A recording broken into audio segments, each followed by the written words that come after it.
ओलीको कर्तुत्व बाँकी म केही बुझ्दिनँ केही बुझ्दिनँ दुर्गा प्रसाईज्यूलाई के भन्नुहुन्छ दुर्गा प्रसाईलाई धन्यवाद हुन्छ मर्ने जिन्दगी हो हान्नुहोस् अहिले पनि गोली थामिदिन्छु किन भागे सब आरोप लगाएको ज्यान जोगाउन सबै आएको छ भागे तपाई ज्यान जोगाउन सबै मर्नको लागि आएको भने हो फेरि ज्यानको माया त लाग्दैन हो मेयर साहबले नि राति 1:30 बजे लेख्नु भएको छ बाहरू के सिकाउने हाम्रो नानी हो जस्तो मानौँ न हिजो एसएलसी थियो हिजो एसएलसी को बेला नगरपालिकाले आफ्नो गाडीमा राखेर मान्छेलाई स्टुडेन्टहरूलाई सेफ तरिकाले घरसम्म पुर्याइदिनु छ बालिन शाहलाई म जिन्दाबाद भन्छु बालिन शाह एउटा चाहिँ देशको चाहिँ राम्रो व्यक्ति हो मरेर के फाइदा हो दुनियाँलाई मारेर केही फाइदा भएन बडा नोक्सानी भयो यसमा त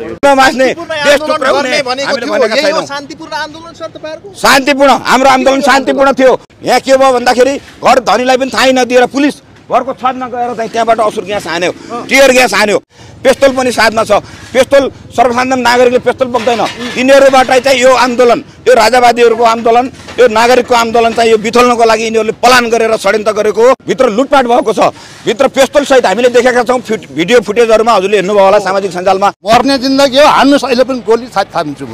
थादिने हान्नुहोस् केको लागि राजाको लागि किन चाहियो यो देश राजा शान्ति सुरक्षाको लागि राजा चाहियो हिजो राजा चाहियो भन्दाखेरि यहाँ धेरैले गोली खाए बा गोली खात त ओलीको त नि कर्तु हो त्यो राजा ल्याउने भन्ने कमान्डर अहिले कहाँ छ ओलीले त नि छैन सुन्नुस् ओलीले 30औं वर्ष लुटेर खाएको थियो नेपाल राजा आएपछि ओलीले लुटेर छोरालाई गोली खानलाई अगाडि कारणले गोली लिस्टमा ल्यायो आफू लुकेर बसे एउटा सटर भित्र ओलीले यहाँ सिभिल पुलिसलाई त्यहाँ नराखेर त टियर ग्यास नहानेको भए यो दुर्दशा हामीले देख्नु पर्थ्यो आज नेपालमा के तपाईहरुलाई ओलीले खटाएर पठाएको हो होइन हामी त जनताको पक्षमा छौँ पत्रकार जनताको पक्षमा छैन हामीले पनि बोलेको भन्नुहोस् तपाईँ हामीले जनताको प्रश्न हो च्यापच्याप्ती सामाजिक सञ्जालबाट लेख्नु भएको छ उहाँहरु हो देखेको छ दुर्गा प्रसाई ठिक गरे जे गरे यसो हो दुर्गा प्रसाई सही हो कि गलत त्यो चाहिँ भन्दिन हैन किनभने जे यहाँ भयो त्यो चाहिँ नहुने कुरा थियो नहुनु पर्ने कुरा हो किनभने अब हजुरको मानौ न राजाको पालामा